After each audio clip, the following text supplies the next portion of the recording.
Welcome to Pastorpedia. I'm Knute Larson. I'm with JIMBROWN and JEFFBOGUE, and we're going to talk about the nurture and sometimes removal of staph and strong volunteers. This is a tough area. We're people. We care about people. If we're pastors, we really care. We better. So in my own coaching, most of the problems relate to staph and strong volunteers, or at least personnel things. Let's talk about the positive. How do you nurture staph and strong volunteers? Let's start with staph. How do you keep teamwork? How do you help them feel strong? Jeff, what do you do? We do a bunch of stuff.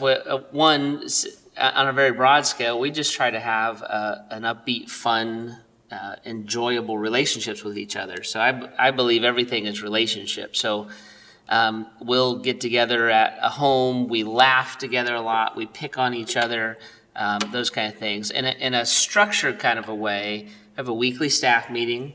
I always try to make sure that staff meeting has some time to laugh or cry, those kind of things. So we'll get together, we'll visit, we'll laugh, we'll cry, we'll pray, and then hit an agenda. We do a yearly staff retreat, we do a staff Christmas party, and then there's lots of kind of the doors open, how you doing, we pick on each other a lot in our staff. Let's have fun with each other and just trying to create a warm team environment. I think the other big part of that is we work hard. And when you work hard and you accomplish something big, it bonds you together as a staff. So we share those wins too, and we make sure that those wins are celebrated as a team, the team won. So we'll do things like that. We very similar. We have weekly meetings. Twice a month. It's one-on-one. We divide it out. We have someone oversees a group of the staff. They meet with them one-on-one, and then we twice a month we have where one guy leads a group of those people instead of one-on-ones in training and caring, and then one time a month we have an all-staff meeting. We recently just read the book by John Gordon together, Energy Bus. So similar stuff that you're doing, Jeff, too. And the other thing that we do 3 times a week, Wednesday, Thursday, and Friday mornings, we meet as a staff and we pray together. Wednesday and Thursdays are prayer time, and sometimes we'll get out a guitar and we'll worship together. Fridays is our praise day where we offer all praises, and we'll sing together. We found that, you do it too. You've done it, Knute. In fact, I learned something from you, Knute, years ago. I was in one of your staff meetings that was very, very valuable. You took time to had these notes and wrote encouragement notes to each one of your staff members. That really impacted me. And so always encouraging and be willing to touch people. I think it's important to walk in an office, whether you're a solo guy with a secretary or volunteers from your church. Let them know you care about them. Speak to them. How about volunteers? Some of you watching only work with strong volunteers. How do you nurture them besides thank them? Marlene Wilson in her book about volunteers said, volunteers quit mainly because they didn't get thanked or they didn't know what they were supposed to do. So how do you help strong volunteers and keep them going? We do a lot of the same things, actually. So, for instance, if you're on we call it our first impressions team, you're going to meet a half hour before it's time to kick into your volunteer role. And we're going to pray with you, we're going to encourage you, we're going to laugh together, and then you're going to go out in that main service and do what you're going to do. Wow. We have a yearly, we call it a leadership summit. So once a year, we make sure that all of our volunteers and strong leaders, we give them privileged and prior information. So we walk them through that year's goals and vision for the church.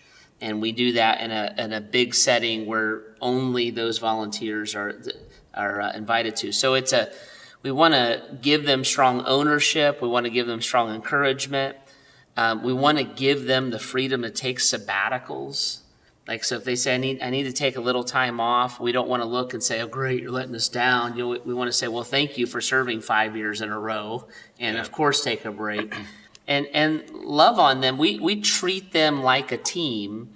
and the heavier the volunteerism. So if you're like a life group leader, we almost treat you like a staff person. We would inform you and respect you and include you on those levels as well, because you really are pastoring people and helping with them. They know you appreciate them.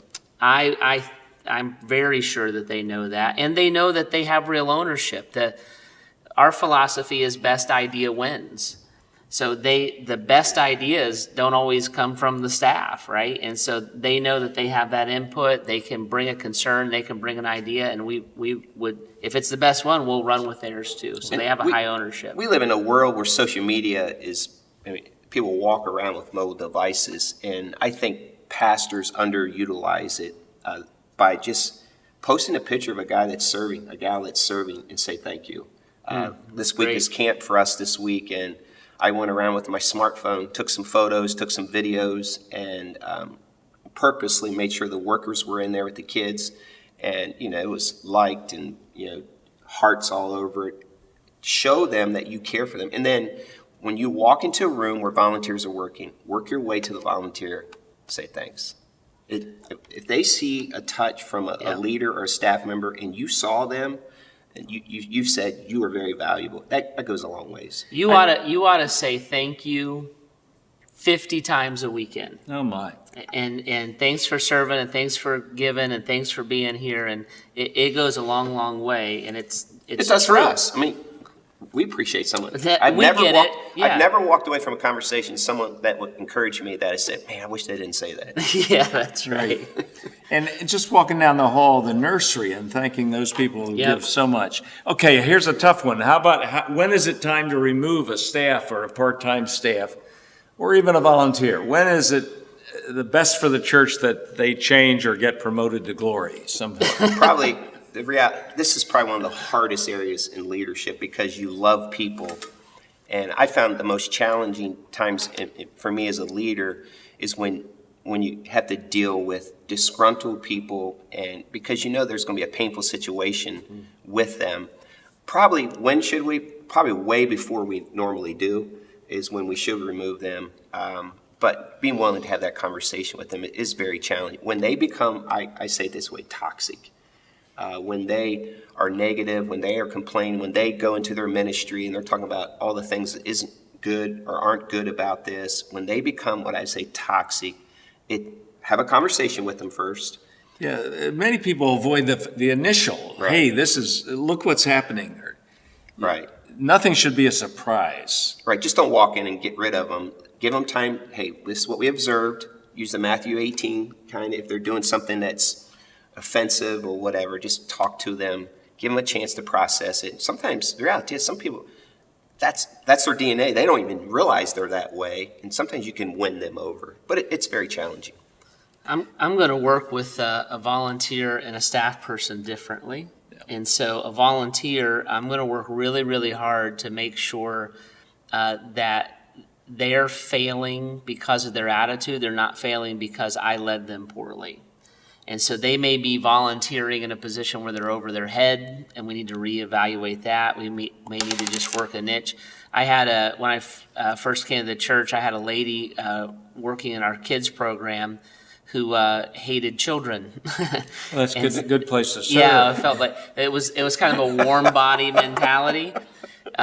We found a place where she literally worked by herself in a room making crafts, preparing the crafts for the kids, and she excelled. And when she passed away, on her tombstone literally said craft lady. She found such ownership there.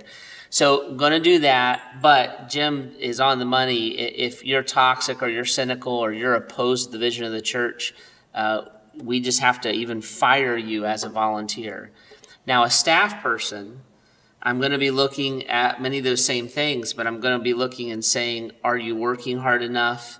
Are you a professional? Are you any good at what you're doing? Are you competent? Did your character fail? The bar's going to be much higher, and the decisions are going to be faster and more definitive with them because of their receiving compensation for it. It's their job. They should be good at it. It's ancient. Character, competence, chemistry, Yep. which is most important. I be quite frank, I think it's easy to find character. It's easy to find competence. It is challenging to find chemistry. It just is. I mean, look at it. Well, for instance, I mean, just look at sports teams. Teams that play best are teams that gel well together. You can have individuals that are great, but if you don't work together and know your role, chemistry, I think churches and leaders and pastors undervalue chemistry. You must. You must. Another thing I would say too, Knute, in regards to what Jeff was saying, if you're a leader and you're looking at your volunteers and staff, anything that you aren't willing to inspect, you can't expect. So if you aren't willing to inspect your volunteer, have a daily evaluation, you can never expect from them. So have some kind of system in place. I talk to associates who never have one-on-one time with a senior. And I mean, in a small church, it's almost like you're parallel, like a marriage when you go parallel but not together. And it's a crucial area. We want to remind you, we'd love to help from CE National or any way that we can personally about staff and nurturing volunteers. Keep going and love them. Thank you very much.